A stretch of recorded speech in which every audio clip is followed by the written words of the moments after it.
Hello, everyone, and welcome back. It's good to see y'all. Welcome to our third of 3 developer live streams to talk about all the cool stuff coming up with Destiny 2 Into the Light. My name's Andy. I work on the social media team here at Bungie, and we've got an awesome set of topics to go ahead and cover today. But first things first, we wanted to go ahead and remind you guys of one clarification we made. For starters, all of the weapons in the Brave Arsenal will now be releasing on April 30th. So just as a quick reminder, all those weapons will be available for you to farm over the course of Onslaught. There's many ways with which you can go about it. For starters, obviously, you can go ahead and attune yourself to a weapon. So whether you want to go ahead and grab that recluse that you've had your eye on for so long, you've got the opportunity to go ahead and do that over the course of Onslaught. Also, there's going to be the chest up by Shaxx as well, so you can go ahead and farm some additional rolls there. But worry not, you'll have plenty of chances to dive in, grab the weapons you want, whether it be through our site's quest lines or otherwise. Those opportunities will be wide open and available. But we have a whole new set of topics to discuss today, including some reprised exotic missions, a look at the PvP map pack, and a couple more details at the end that we'll go ahead and share with you in just a bit. But as usual, it won't just be me talking through it. So let's go ahead and tell you about the wonderful folks I have here just to my left, some incredible developers here at Bungie. We'll go ahead and start with the gentleman here to my left. Friend of the show, one and only Mr. Tom Farnsworth, Senior Design Lead here at Bungie. Tom, welcome back. I'm back. I keep bringing me back. I know. Come on, you're the best. We couldn't possibly let you go. No, of course, I'm the creative lead for Into the Light, but we're really here to talk about all the great work the team has done and these individuals here with us today. And we're going to talk about some exotic missions, yes, some rewards associated with them, and some PvP stuff. So let's dive in. Let's talk to everybody else here. Great stuff. We also have, sitting just next to Tom as well, we have Rob Adams, one of the art directors here at Bungie, and kind of the person to help come up with the concept of Into the Light. Rob, welcome. Thank you. Thanks for having me. Excited to be here. Yeah, no, it's good to have you. We have a lot of fun stuff. We were talking before the show about a lot of cool stuff. We'll have plenty of fun details to dive into here in just a little bit. And of course, the one and only Willie Chang, activity designer here at Bungie. How you doing, Willie? Good morning. I'm doing well. For the folks at home that may not be familiar with you or your work, what do you do here at Bungie, if you don't mind my asking? I'm an activity designer for Into the Light. I worked on the 0 Hour reprise. Excellent. Well, with that, we may as well start diving into the show at hand. We have a lot of cool stuff to start with. In addition to, like we mentioned, some awesome reprised exotic missions, including the Whisper and 0 Hour, which will both feature, craftable versions of each weapon. But let's go ahead and start at the top with the Whisper. We've had a chance to go ahead and kind of pull back the curtain and look behind the scenes a little bit. Let's go ahead and start from the very top. Rob, you were there when it all started. Why did Bungie make the Whisper to begin with? Well, I think in the first few months of D2, I want to say like the first 3 to 5 months, we felt like there weren't enough secrets in the game. It felt like the game was pretty well known, you know, and kind of like discovered. And it just needed some big secret to be found by the players. And we thought that that would excite our community quite a bit. Like it would just go over really well. We hoped it would at least. Yeah. And we had all this nostalgia for the Vault of Glass and Black Spindle. I mean, one day we were just sitting in a conference room and we're like, what if we just made another Black Spindle mission, but we made it a lot bigger, right? No. Speaking of, we've got here on screen kind of some, if we can call it as such, original concept art, you'd say, for the Whisper? Yeah, it's concept art. Yeah, can you tell us a little bit about what we're looking at here? Well, that's actually the very first whiteboard drawing when we got all excited and we ran and found a conference room and we started, drawing what this could do, what we would want to build. And really, this kind of shows some of the magic formula. Like we had a contract, really, that we called it a contract, and this was an unspoken agreement between us as devs and the hardcore, super engaged players. Yeah. And it really was, if you can pass a test where your mind is going to be tested, your fighting, right? Yeah. Is going to be tested, and you're going to be able to pass these tests, right? Yeah. Your movement, your mind, your fighting. Yeah. If you can get past these tests, you're going to be rewarded with great power. Yeah. And that was the contract. And so one of the other things we did, and you can see it up here in the upper left, is there's a little crack, and then the path continues. Yeah. And that's the red herring. And so we thought, well, rather than lead players by the nose and have a bunch of narrative and make it really obvious what you're supposed to do, what if they get into this mysterious place and they don't know what to do? And when they go down the path that they think is right, it's not. Yeah. And they go blazing right past the actual opening. Yeah. And so we knew we were pretty confident that that was going to appeal to the hardcore players, because once they learned the path, they could then bring their friends in and show them, and then we would have the videos, you know, with the walkthroughs, and it would just appeal to as they let their friends go first that first time to watch them fall off the edge helplessly. Exactly. Also, too, is, you know, to kind of focus a little bit more on the art direction as well. I think, to put it lightly, the vibe in The Whisper is pretty intense. Can you tell us what it was like, kind of imagining that space and bringing it to life? Yeah, well, we wanted this like intense mystery vibe, right? The mystery of, I'm on IO and I found this place that I've never seen, I didn't know existed. Yeah. And where does it go, right? In that mystery, and also the feeling of dread. Yeah. And so, a lot of that. yeah, and it's easy to get a vibe if you listen to one type of music, for example. Right. So we were watching Stranger Things and listening to the soundtrack, and I got really into, you know, building this traversal puzzle. It has a really consistent vibe because it was just one type of music that was listened to for the whole thing. Yeah. Speaks to my Hotline Miami fan inside, honestly. Also, too, is we've got another picture as well of the infamously titled Green Room as well. There was a really cool anecdote you had kind of about the development process of this. What was it like bringing this kind of very iconic, I guess I'd say, Destiny room to life? Yeah, well, this is funny because there was this thing that we wanted to try, right? Make a room that has a trap in the center, that if you mess up, you end up going down the trap and you get punished for it. And when you get out, you end up back in the room. And it just happens again and again and again. And there's all these different ways that you try to find your way out of this room. Right. So the test was to make a tiny version of this, like 1/4 scale. And we brought it into the playtest lab. We had Cosmo and Dylan. We had a bunch of our testers and designers in there. Yeah.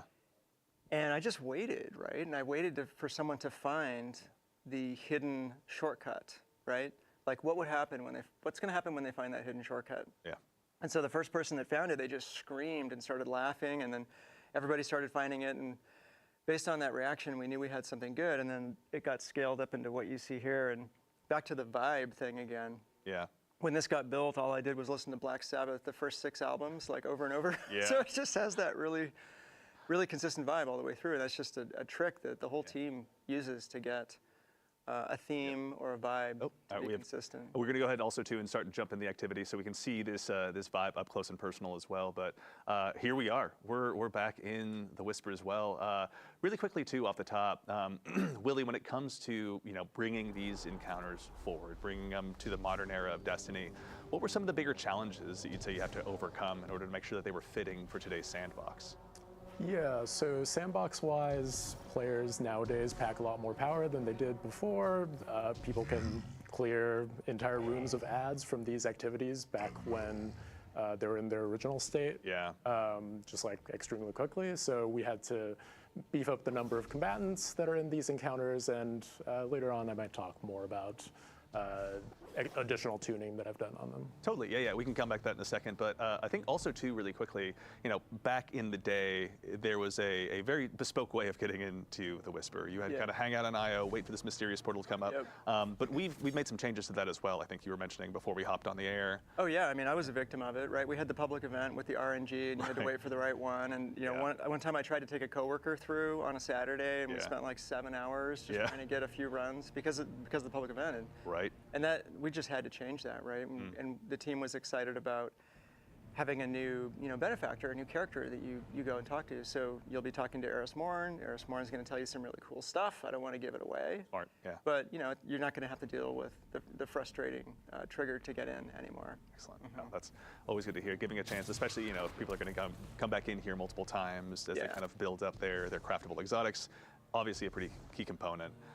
Also, too, is, you know, I think it's worth mentioning that this has undergone more changes than just the combat landscape. Yeah. For the veteran players who are coming in here, folks like myself that have maybe kind of had a lot of this committed to memory, how have you gone ahead and made sure that it's fresh for those veteran guardians out there? Yeah, well, the goal was, how is this going to be exactly what you just said, right? Like if I've played this 10, 15, 20 times, I've guided people through, maybe I've made a video about how to get through here. How's it going to speak to me, right? Like, what's going to be cool for me to go in and do it again? And that was the goal that the team had. And when we knew we were going to do this, I made my own list, right? Like, I was like, we're going to change this, we're going to move that, and I was really excited about it. Yeah. So Tom was in this meeting. So I show up, and there's like, you know, 15, 20 people, and they presented this whole plan. and I had my list all ready to go, and I was going to wait. I was going to listen to all the proposal and everything, and then start giving ideas and stuff. And when they finally finished presenting this plan for how to update this thing, I just deleted my list because it was like, it was way bigger and way cooler than anything that I'd come up with. Yeah. It was just so neat to see like a fresh take on it. So if you think you know where the chests are, if you think you know where all the secrets are, if you think you know where all the surprises are, you don't, because they're different. All those old guides and all the old walkthroughs, they're gonna have to be remade. Even though I'll just give one away. When you first get in, there's that first secret chest room on the right. Right. The Anomaly has taken care of that. It's not there anymore. Anomaly has taken care of it. There's So more surprises. to the Steam guide writers, to the game facts writers, to the folks making their YouTube videos, a revision 2 is going to be in order sometime soon. Oh yeah. By the sounds of it. Yeah. That's really exciting. Also, too, are there any other changes that you guys are particularly excited about when it comes to the Whisper? We're going to move on to 0 Hour here in a little bit, but before we conclude our journey here, Willie, actually on your side, are there any changes in particular that you're excited about with this updated version? I'm excited about the way that the boss fight has changed for this activity. Interesting. All right. Well, we'll leave that to folks to go ahead and discover on their own when it comes to the launch day of the Whisper. But yes, this is a first look for the folks out there who are looking to go ahead and make sure that they're ready on day 1 to go ahead and add another craftable exotic into their collection. Obviously, the Whisper is going to be there for you, but we don't want to spoil all of it. You'll have it in your hands soon enough. And also, some folks out there have already had a chance to play it, so we don't want to go ahead and uncover too many of the mysteries. Up next, we've also got, obviously, another iconic one, 0 Hour. Let's start from the top. Can you explain, Rob, the concept behind Trevor? You've obviously got an homage to him on your... I have my shirt, yeah. Yeah, absolutely. Can you tell us a little bit about what this original concept was? So Trevor was really inspired by this. There's this Japanese game show called Takeshi's Castle, and it's been around a while. And it's great because it has all these physical challenges and people getting knocked down or flipped over and stuff and trying to get through things. And there's just a lot of comparisons to what we try to do in Destiny, and we've borrowed from that show and shows like it for a long time for cool ideas. And they have this one bit where the contestants try to get up this hill, and there's this big fake boulder that comes down the hill, right? And there's these little like side rooms, like little pockets that they can try to get into. And so we were like, man, if we had something like that in the middle of this mission, that would be amazing, right? And so we had this thing that we called, there it is. Yeah, we got some concept art up on screen now. So we had this thing that we called the hazard for a long time. The hazard is going to get you, right? And it's going to come down at you. And on the left, you can see the original whiteboard drawing of what this could look like. And there you see the hill with the slots. Yeah. We basically lifted off of Takeshi's Castle. Yeah. And then that evolved into what we eventually made as a maze, yeah. right? And then there's the very first drawing of Trevor. And on the right, you can see a concept art by one of our artists named Fan Gao. Mm-hmm. And when I looked at it, it had a bit of a vacuum cleaner look. It didn't quite nail the fear, which we might talk about in a second here. Oh, yeah. So then on the far right, you can see the centipede legs and the light and the final revision. That's pretty close to how Trevor ended up. Yeah, it definitely it feels terrifyingly familiar in some ways, we'll say.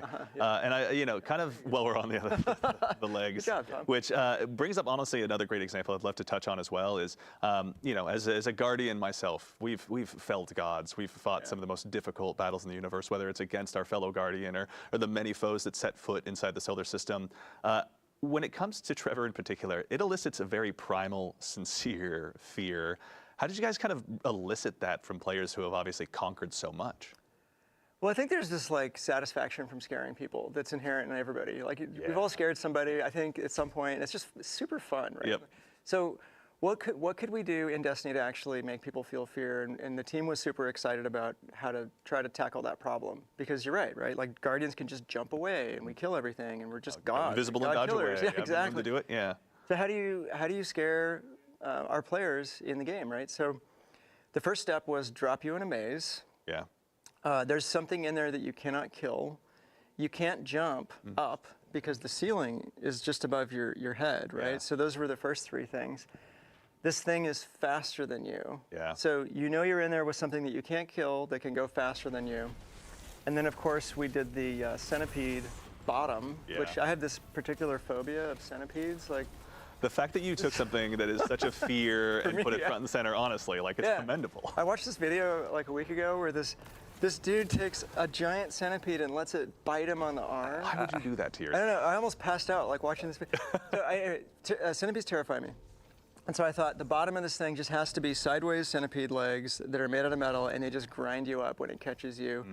And then the final piece of the formula for this thing really was to put a super bright light on it that would shine as a shadow caster across your, like past your body, so you can see your own shadow as you're trying to get away. Yeah. And honestly, like a lot of it was inspired by the anxiety that I feel, and I think folks on the team also felt when we talked about like the trope of a subway that's coming around the corner. Right. So you see that finite just clock running out in front of you. Yep, you see the light coming, and then you see the thing. Yeah. And so that really helped us figure out how to make this thing as freaky as This possible. time, no Indiana Jones laying down on the tracks hoping for the best here. Yeah, no. Not a chance, no. Trevor's going to chew you up, honestly. So also, we found ourselves now, we're in the beginning stages here of the Whisper we can see on screen. Willie, we kind of touched on this briefly over the course of the Whisper, but can you tell us a little bit about what it was like sort of reinventing these combat spaces and these encounters for Guardians in a modern sandbox, especially those that are going to have the Brave arsenal available to them? Yeah, so just now you saw a brig in this encounter, which there wasn't one before. I think there's the desire to keep the soul of the activity, which is that, oh, there's time pressure on me to finish this activity quickly, and also I'm going up against powerful enemies that are trying to stop me from doing that. Yeah. So we wanted to make sure that the combat still felt challenging, even in today's sandbox. So we added some new combatants with the brig. And we also just increased the number of combatants, period, so that players had more to do with their more diverse and deadly tools. Yeah. Guardians have plenty of those available to them. When you were developing these combat spaces as well, were there any moments where you really thought to yourself, like, all right, this is it. Like, we've really centered in on what was great about this mission originally, but this is going to be appropriately challenging for today's Guardians? Yeah, I think when we play tested it and we had everybody load up with their like new maneuverability tools, their swords, their grapples, to go through the activity, and then we were expecting that like, oh, people are going to breeze through this like it's nothing, like the original 20-minute timer has to become something else. But really, all of that translated over pretty well. Like the individual sections are self-contained enough that like you can't bypass too many things by just using one new tool. Sure. The whole thing sort of still felt like 0 hour, Yeah. even with your new toolbox. Yeah, that makes perfect sense. Even with, we're going to go ahead and jump forward here a little bit as well, using our dev tools to take a look at Trevor as well. So for the folks out there that want to reinstill that fear in themselves, now's a brief chance to check it out. Also, too, is we're in a world where, there's strand grapples, there's shatter skating. When it came to kind of redesigning these activities, or even making, I guess, alterations more appropriately on these activities, with one like Trevor, for example, what was the challenge that you kind of had to overcome with those new movement tools in addition to the combat tools that players have available to them? Yeah, I guess philosophically, I want to make sure that if people were speccing into being highly maneuverable, then I honor that choice and say, yeah, you're highly maneuverable. Like maybe you're in this hallway with Trevor. I don't want to be ground up by these centipede legs, so I'm going to sword skate through this so that I can have a little bit of speed on Trevor. But you still can't invalidate the challenge entirely. Trevor will still kill you if you mistime those. So they're just like different expressions of how you want to tackle these challenges, and none of those expressions like fully throw these challenges out the window. Yeah, actually, something too that I'm seeing pop up in chat here is the mention of the timer. So for starters, there's also, this is normal difficulty, and there's also legend, isn't that right? Yeah, Tom, can you tell us a little bit about like any updates to the timers in these missions as well? So, and Willie, feel free to have him correct me if I'm wrong, but on normal, it's 40 minutes because we want to give players a little bit extra time, especially if you're new. We want this to be accessible. Everyone would get in there and get the experience. But a lot of our kind of like quests, content, and secrets are in the Legend version, which has a 20-minute timer. Yes. Yep. Interesting. Okay. Perfect. All right. Thank you, chat. In addition to these other updates you've made, Are there anything or any changes you've made in particular that you're excited about, that you're comfortable talking about it here, or is it just you want players to dive in and find out for themselves? Yeah, so the whole secrets setup for 0 Hour is different. So, previously we had key cards. Those have been replaced by another secret system that you'll just have to find out more about for yourself. Excellent. And I'm also proud of the boss fight in this That's activity. right. Yeah, we'll hold that one close to the vest. Players will have a chance to see that on their own and see Willie's hard work in person very soon. Now, as we mentioned at the top of the show as well, there's going to be craftable versions of these exotics, and we're going to check them out. But there was one more example that I wanted to ask you about, Rob, in particular. There was some discussion briefly about the acronym that is Trevor. Could you tell us what that stands for? Yeah, I'm gonna tell you, but I had to open my phone because it's like impossible to remember that. We all have our notes. Yeah, it's part of the game. So early on, the team we just realized we had to figure out an acronym for this because we loved the name Trevor because it was paradoxical. I went to school with a kid named Trevor who was the nicest kid in the entire school, just nice to everybody to a fault, right? So I always thought like Trevor is just the nicest name, and so paradoxically, here's this evil thing named Trevor, and we thought it was hilarious. But once we alphanumericized, is that a word? Yeah. Once we made that, we had to come up with the acronym. So the one that I had was Tracking Robotic 3-Vectored Reducer. Because it reduces, right, Tom? It's like it reduces you, yeah. But that was our internal acronym. Yeah. And so when we went to GuardianCon and we did like a fly-through or like a walkthrough. Yeah. And so the community team thought that we should let the fans of GuardianCon decide what the actual acronym for Trevor was. And so we had like the 5 different examples, and my tracking robotic was in there. Oh, right? yeah. That's one of the things. I was like, please pick mine, please pick mine. Yeah. And so at the end, what they decided on, and they decided by loud applause, and it was like very obvious that this is what they wanted. The committee had Oh yeah, spoken. it's like very obvious. Yeah. What they decided on was tame, relaxed, triple vac roommate. So that's the official name for Trevor. That's it. It's The codified. acronym. Yeah. Thank you very much. To the denizens of GCX, thank you very much for your hard work and letting us know exactly what Trevor should be called. That's really cool. I wish I'd been there for that. Okay, now we're taking a quick look at the craftable exotics as well. We're going to go ahead and start with Whisper of the Worm. Tom, can you tell us a little bit about what players who are kind of going to go ahead and facilitate their own play style or want to build a Whisper all to their own? What are they going to have to look forward to with all this? Yeah, even before we get into the crafting, like I've got my notes here from Chris Proctor, so you're the man himself. Yeah, he's sitting on my shoulder, helping me out here. And we wanted to retain the fantasy of both these weapons, of both Whisper and of Outbreak. And Whisper, it's a hard-hitting precision weapon where you're in the backfield. Like, and if you land your crits, you're rewarded, and you can sustain a ton of damage on a boss or enemies with a large critical area. Ogres will be felled. Ogres will be felled. The servitors. Don't stand a chance. Yeah. And then with Outbreak, the fantasy is all about spreading the plague of Siva nanites. Certainly. And we'll be able to get to that in a minute. But so I think we're looking at Whisper right now. Yeah. So specifically with Whisper and Outbreak, for both of them, with both these crafted weapons, they'll both have a craftable barrel, magazine, traits, and stock options. The barrel and magazine options will let you really push the stats around. So you'll be able to have a max stability Whisper if you want. Yeah. Which was really advantageous for a weapon that's about this hitting repeated critical hits. Certainly. In an area.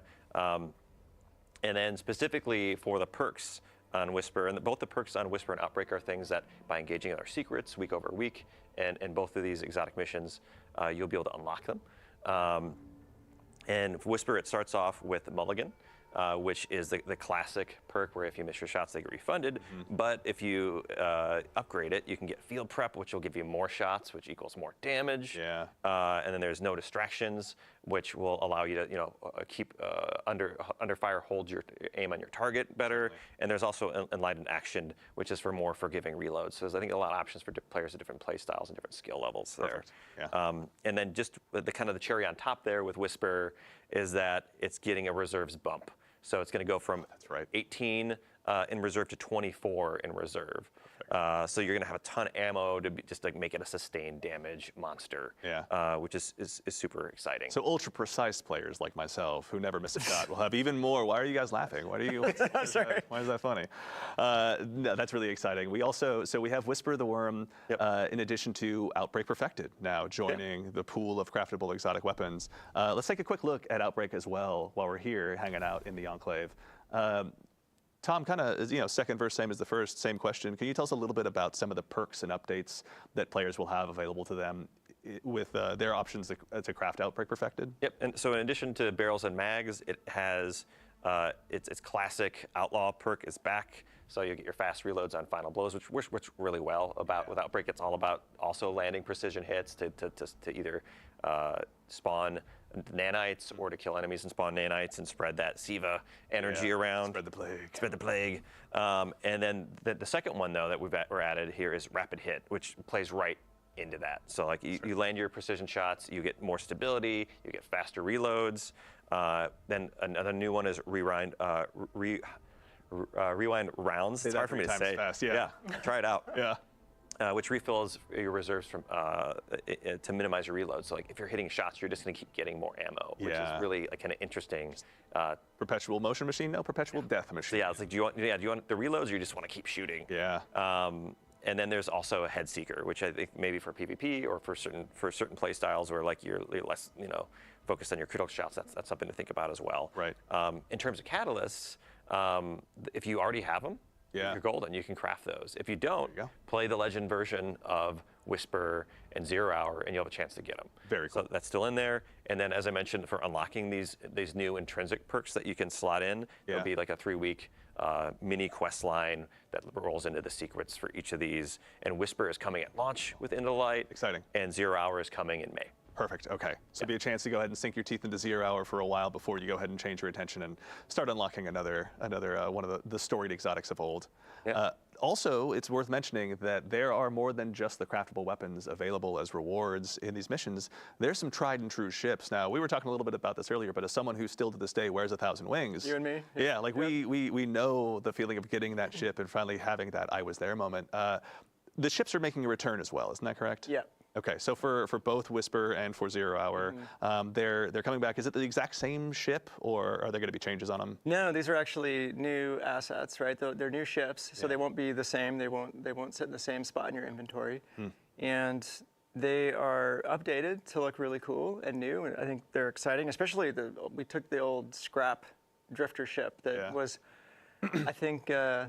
Not really loved particularly by the community because it was literally scrapped together from spare parts to get built, and so we did a really nice pass on that. So it's inspired by the look of Outbreak Perfected, and I think it looks great. I think the community is going to love it. Yeah. And then we have the Whisper ship, 1,000 Wings. It's got a new design, so you'll still have your old 1,000 Wings, and if you have that equipped, players are going to know that you're OG and that you got it back in the day. Oh, yeah. And the new one is going to look like the new one, so there won't be any mistaking the old one for the new one. Very cool. Excellent. So for the players who want to go ahead and continue to build up their collections, there's a chance to go ahead and dive back in. Maybe they weren't there originally, but they want to go ahead and join the 1,000 Wings Club to a degree. Exactly. Excellent. So there'll be a chance to go ahead and unlock those as well. Excellent. Well, I think we are actually about at the point of the show we're going to go ahead and get ready to rotate over to the PvP map pack. But for starters, let's go ahead and make sure we thank our incredible team of playtesters here, going ahead and showing off the missions for us. Ashley, Peyton, and Michael, thank you all so much. Very much. There we go. We're getting some waves from the backstage.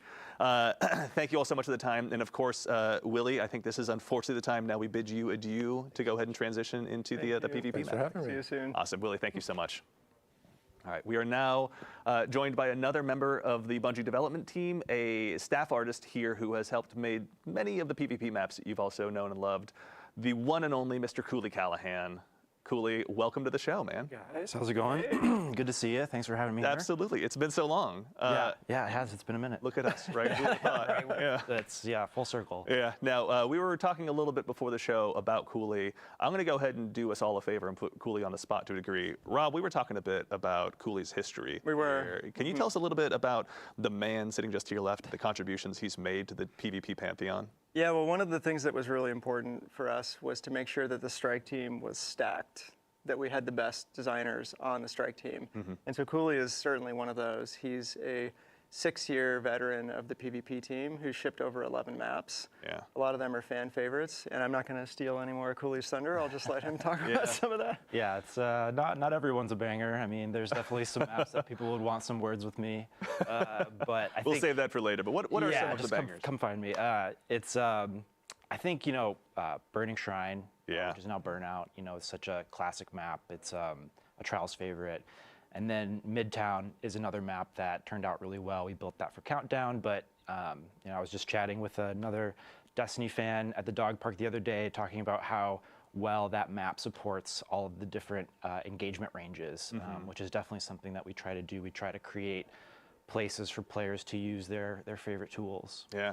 Now with the maps, we're going to be looking at 3 of them today with kind of a primary focus on, you were mentioning earlier, I think it was the 3v3 kind of competitive side of things was sort of the focus for these maps? Absolutely, yeah. I think early on, a lot of the direction that we got was we wanted to bolster that competitive gameplay experience with new maps, tweaks to the modifiers of some of the modes. And so we, in our play testing, really focused on the competitive playlist and really centered and put those experiences at the forefront. And then, all Destiny maps, can suit a variety of modes. So we also made sure they worked elsewhere. But for the most part, we really did want to provide new experiences and just breathe a little bit of new life into the higher, maybe a little bit sweatier gameplay. So you were staring directly at me when you said sweaty, but that's fine. We'll let it go for now. Actually, briefly too on that topic before we kind of go into the guided tour of these maps. Having had so much time to sort of be a part of building the tapestry that so much of our PvP happens on, what were some of the key lessons that you've kind of taken away from having built those maps and seen them go through everything from trials to quick play and bringing forward those lessons into these maps?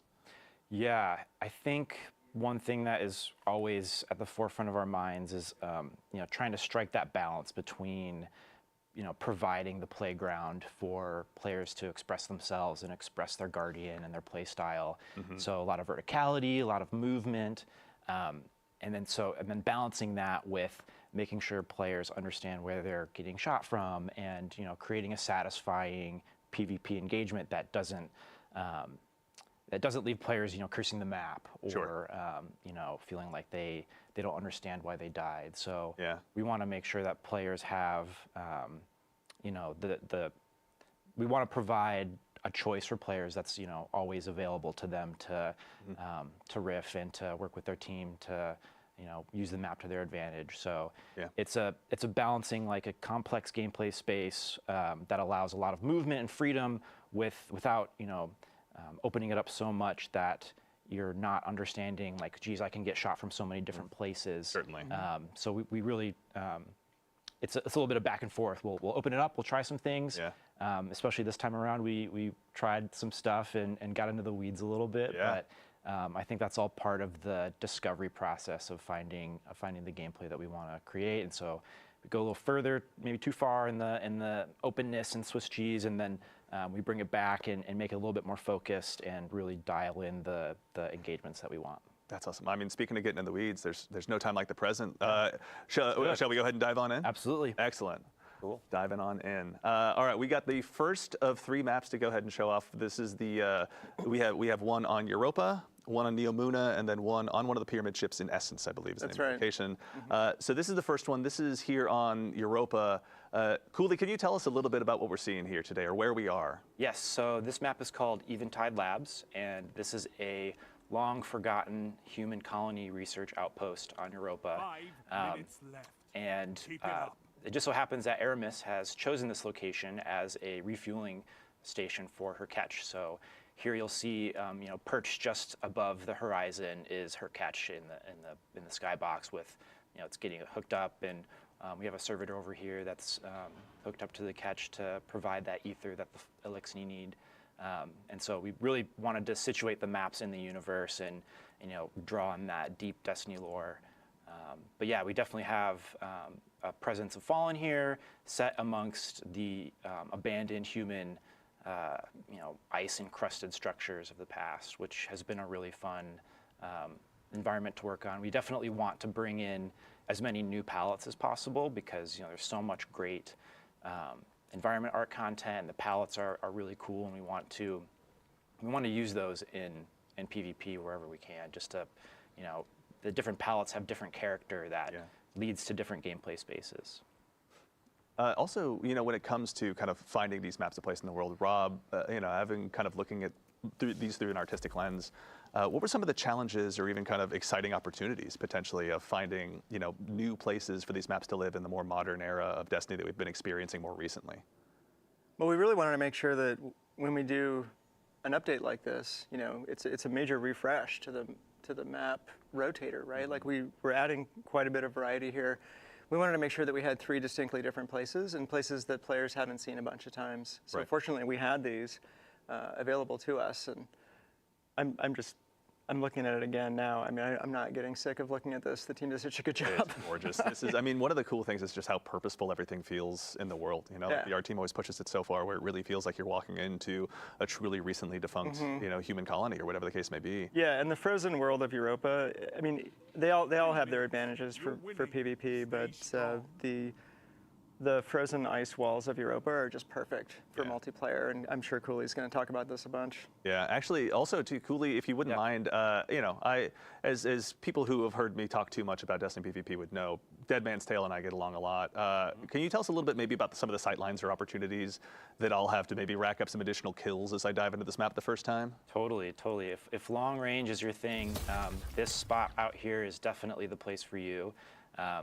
There's one spawn that happens for one team over by C and then one over by A, and so in these competitive modes, if you've got an objective out here, this sightline is really important to lock down. So this is a spot where you're going to have 2 teams poking and peeking each other, and then rushing over here to try to get to this zone and lock it down. And if you're rolling with that long range kit, you can hang back and sort of lock down this airspace here so that you can provide cover and maybe support your team from being harassed down on this point. And then fantastic. We also have sort of this the sightline in the middle, which will be pretty fun. It's definitely going to be a race for each player or each team to kind of get to this spot and lock down this sort of portal here to ensure that you can push into this space and kind of control the middle. But as you can see, there's lots of ways for players to come in and flank. So if you're holding the space, you'll really not want to be here for too long unless you've got the support to do it. Yeah. Make sure you throw those grenades right off of the rip, basically, when you're coming out of spawn to try and conquer that territory as best you can. Yeah, one of the things I love about these ice caves is, it provides a lot of opportunity for grenades, like trip mines, and to bounce things off of the back of the walls, and the shapes here are just really fun to play with. All right, so this is one of 3 maps. Let's go ahead and prepare to go ahead and move on to the next one here really quickly. We've got, coming up next, Neomuna as well. So finding a place, on Neomuna, obviously, that makes sense for PvP probably seems pretty natural, honestly, given just like how rich and vibrant and exciting of a place it is. What was it like, even starting from an artistic standpoint on this map, Rob? This was a really exciting map for the team. It's a shopping/entertainment center for the Exos on Neomuna. And, so there's a lot of really fun decoration, and the spaces have a lot of character to them. There's a lot of recognizable things, human scale things that, look relatable. And we don't always get that in all of our palettes. And so this is also an opportunity for us to have a really clean architectural map that has a lot of crisp edges and very flat floors. So all of definitely the more competitive players and the sort of the more PvP diehards, they really take to this map, and it's an instant hit. People are just right away pleased with how readable the map is. It's one of those maps that you play a couple times and you get it. Like, you understand that it's all about this center atrium room that is really open and kind of has this big pit in the middle, and then there's this area down here which is where a lot of objectives spawn, and there's some special ammo down here. But then there's also this place over here where the heavy ammo spawns, and players will oftentimes just pop up here to do a quick check and maybe like try to get a cheeky kill on somebody who's maybe running from cover to cover, but you can't hang out here for very long because you've got so many different angles at which you can get shot from. But that's kind of like that balance of what I was talking about before. Like we want to provide that, but we want to make sure that it's not too powerful, or it's a risk reward, right? You're making a trade-off, and the players who are using the map well and who understand the map will be able to use it to their advantage. Yeah, actually also too, to kind of focus on the readability, I remember overhearing some discussions with you designers talking about the clean zone in PvP. Can you tell us a little bit about what that is and how it kind of helped inform the design of this map? Yeah, definitely. I think the clean zone is something that a lot of developers really use to sort of create this space for the player to pop, right? To like really stand out from the environment. And so for us, it's about where the player's head height is. And this map is, just one of the examples of how it can really provide for a good PvP experience to have this sort of mark on the wall where you can kind of expect players to reside in. Yeah. Till they jump around and strands suspend you in the air, and you're just left there cursing the heavens for a little while. Yeah. Maybe I'm speaking on my own behalf. This is looking fantastic. Yeah, this is, I will say, one of the maps that, having done a little bit of play testing myself, I still have to give you credit for perhaps one of the most diabolical heavy weapon spawns, or heavy ammo spawns, rather, I should see, in any PvP map. Like the sheer amount of risk reward that goes into just making your way safely, or so you think, out to that particular territory. Right. As you guys were even building that balance of these consumables on the map, Cooley, what was it like sort of having that process evolve or grow? Yeah. Typically when we start laying out a map, we just kind of start with control, because it's a good base point. It requires 3, very well-defined combat pockets that have an objective in them. But then from there, we start mapping out the other objectives that might exist on a map, like the heavy ammo point. And I think we've kind of gravitated more toward having special ammo live next to some of the other objectives on the map, so you're not constantly having to make a choice of where should I go. But we kind of map those things out, and it's sort of a formula. There's definitely a sort of a order of operations, so to speak, of you start with these big strokes. You go to the next stage and start making sure that you've got space and combat pockets for maybe Dominion or some other game modes, and things just kind of fall into place from there. Yeah, excellent. All right, and we've got one more map to check out as well. For all the fine folks at home, we're going to continue our guided tour, and we're going to make our way over to Essence, to one of the pyramid ships, to check out the final PvP map that'll be releasing in this pack. As we're flying in, I gotta give you guys credit. Like the space that exists inside those pyramid ships that's being terraformed by the Traveler looks just absolutely incredible. But this is the first time you guys have had a chance to really flex your muscles and build a PvP map out here. Rob, just to start from your perspective as we load in, what was it like developing this, playground for Guardians that's kind of so deep in the enemy's backyard? I think it was really tough. Yeah. I remember there were quite a few iterations of this map, and I know Cooley's going to go into more detail, but like from a high level, it's a pretty inherently noisy palette. Cooley was talking about the clean zone. There's some palettes in the game that are just very visually noisy. So the geometry is noisy. They create a lot of shadow and a lot of highlights just by the geometry itself.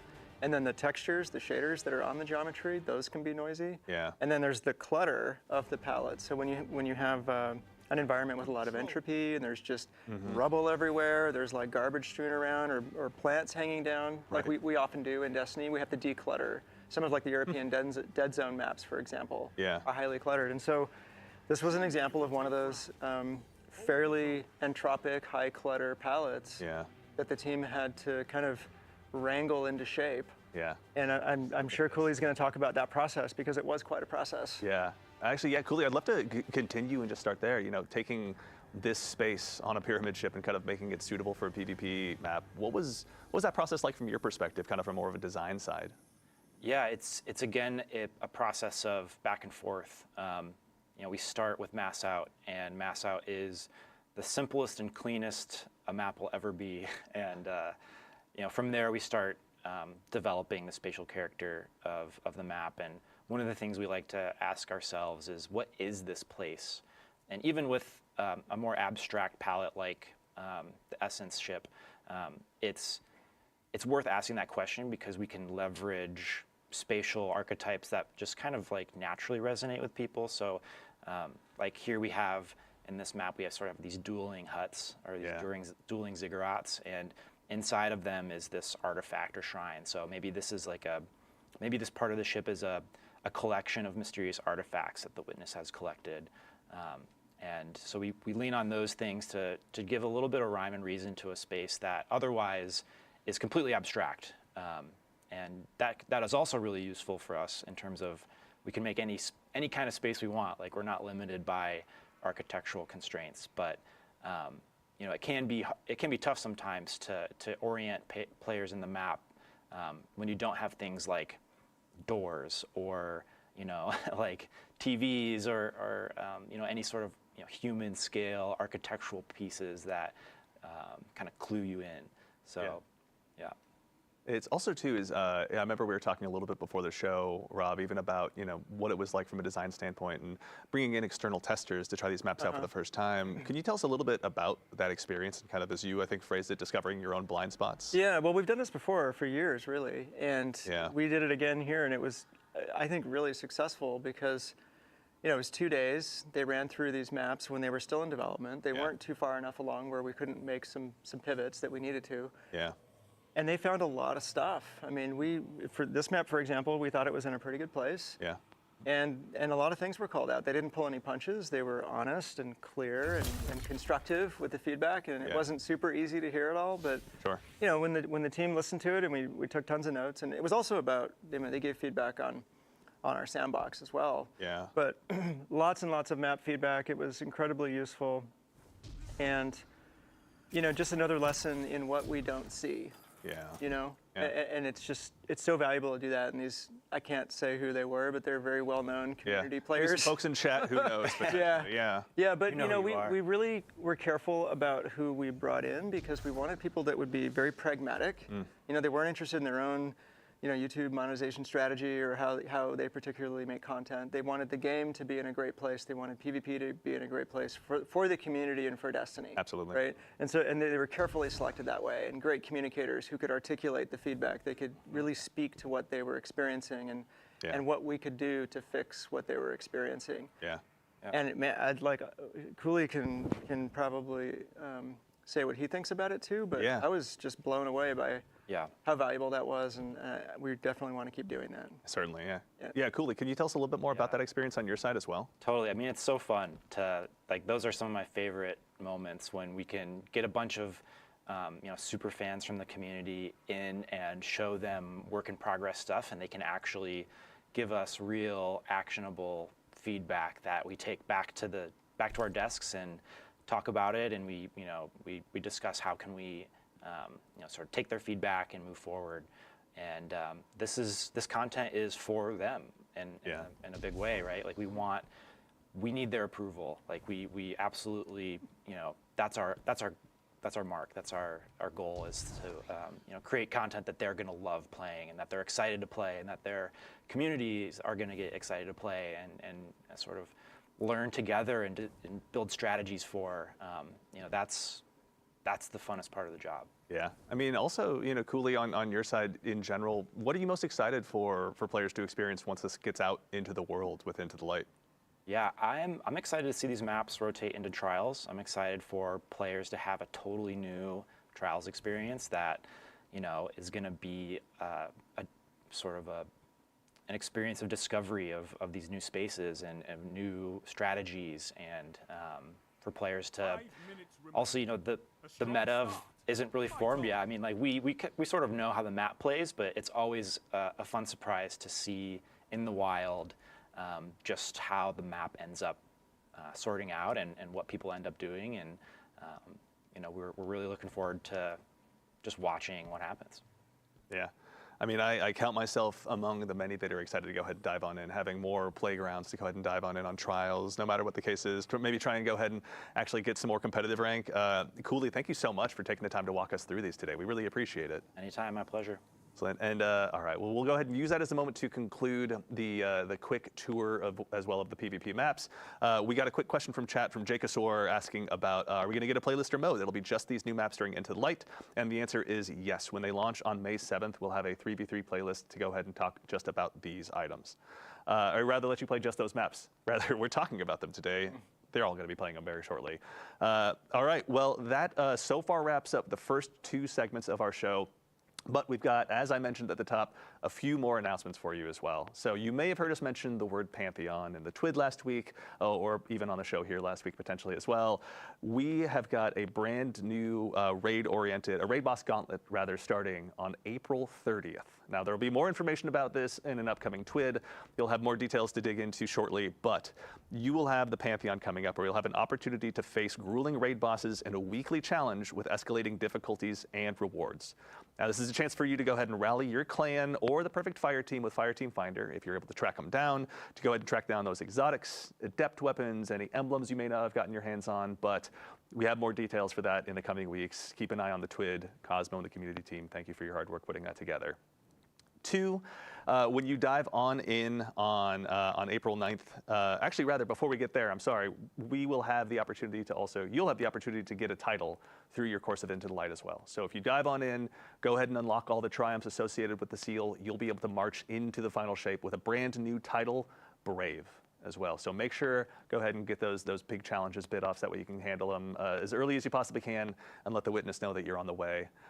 And we have 3 really, really cool things hitting on April 9th when Into the Light launches. The first one is, if you're a new player, you got a buddy who's just jumping into the game for the first time, and you'd rather not hang out with Shahan and the Cosmodrome, then you have an opportunity to go ahead and just join the front lines. You can skip the New Light campaign, give Shahan maybe a high five on the way out, ask him for a weekly bounty when you're back later, but you have a chance to go ahead and meet up with your friends, head to the Hall of Champions, grab the Gift of the Thunderlords if you so choose, and get ready for battle alongside them. So you'll be able to go ahead and grab some of these New Light kits as well, depending on what your subclass of choice is out of the gate, but your barriers to dive in with your friends have never been lower. There'll be a chance to go ahead and dive on into everything you're seeing with Into the Light here. Also, we have a couple more things. We have some questions in chat about this as well from It's Zepsky and Atlas Live TV, but on 4.9, you'll have the opportunity to also change the way your character looks. So you'll be able to go ahead and change your hair if you didn't like your haircut, if you want to go ahead and change your face paint, if you want to go ahead and risk it to be one of those guardians who goes helmetless in the tower. I'm not sure if I'm brave enough, but I know many of you are. Your chance will be arriving very soon with Into the Light.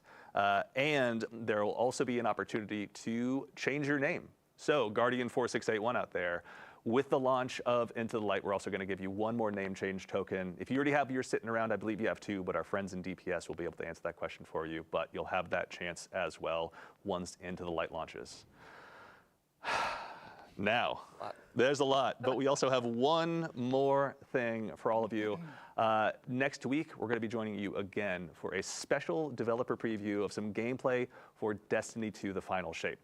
It'll be here, wherever you're watching live, you'll be able to go ahead and watch it on April 9th at 9:30 a.m. Pacific, where you'll get a chance to basically, again, get a look behind the scenes. The developers have been hard at work for some cool stuff that you are definitely not going to want to miss. And over the course of that show, Twitch drops will be live. So there'll be another emblem, which you can see here live on the screen, that'll be available after about 15 minutes of view time.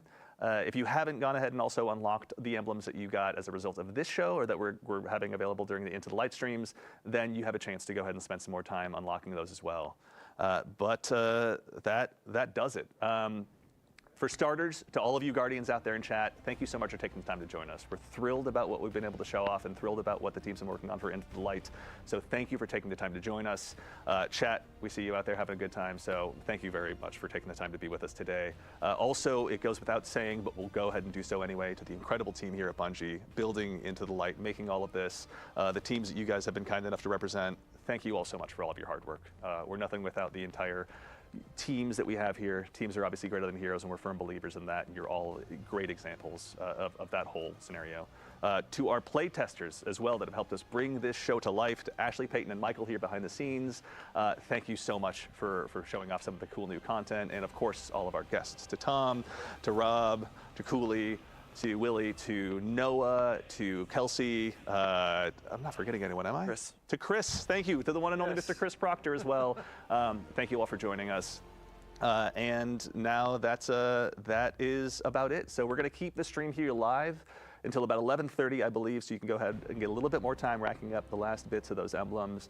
But in the meantime, that's it for all of us here at Bungie. Oh, also, I'm sorry, to the team of producers here, everyone here that makes this show possible, they have the challenge of making me look good on camera, so obviously their work is cut out for them. Thank you all so much for helping bring this show to life. And now, finally, we're going to go ahead and sign off, and reminder, Into the Light launches next week. But in the meantime, take care of yourselves, take care of each other, and we'll see you all Starside.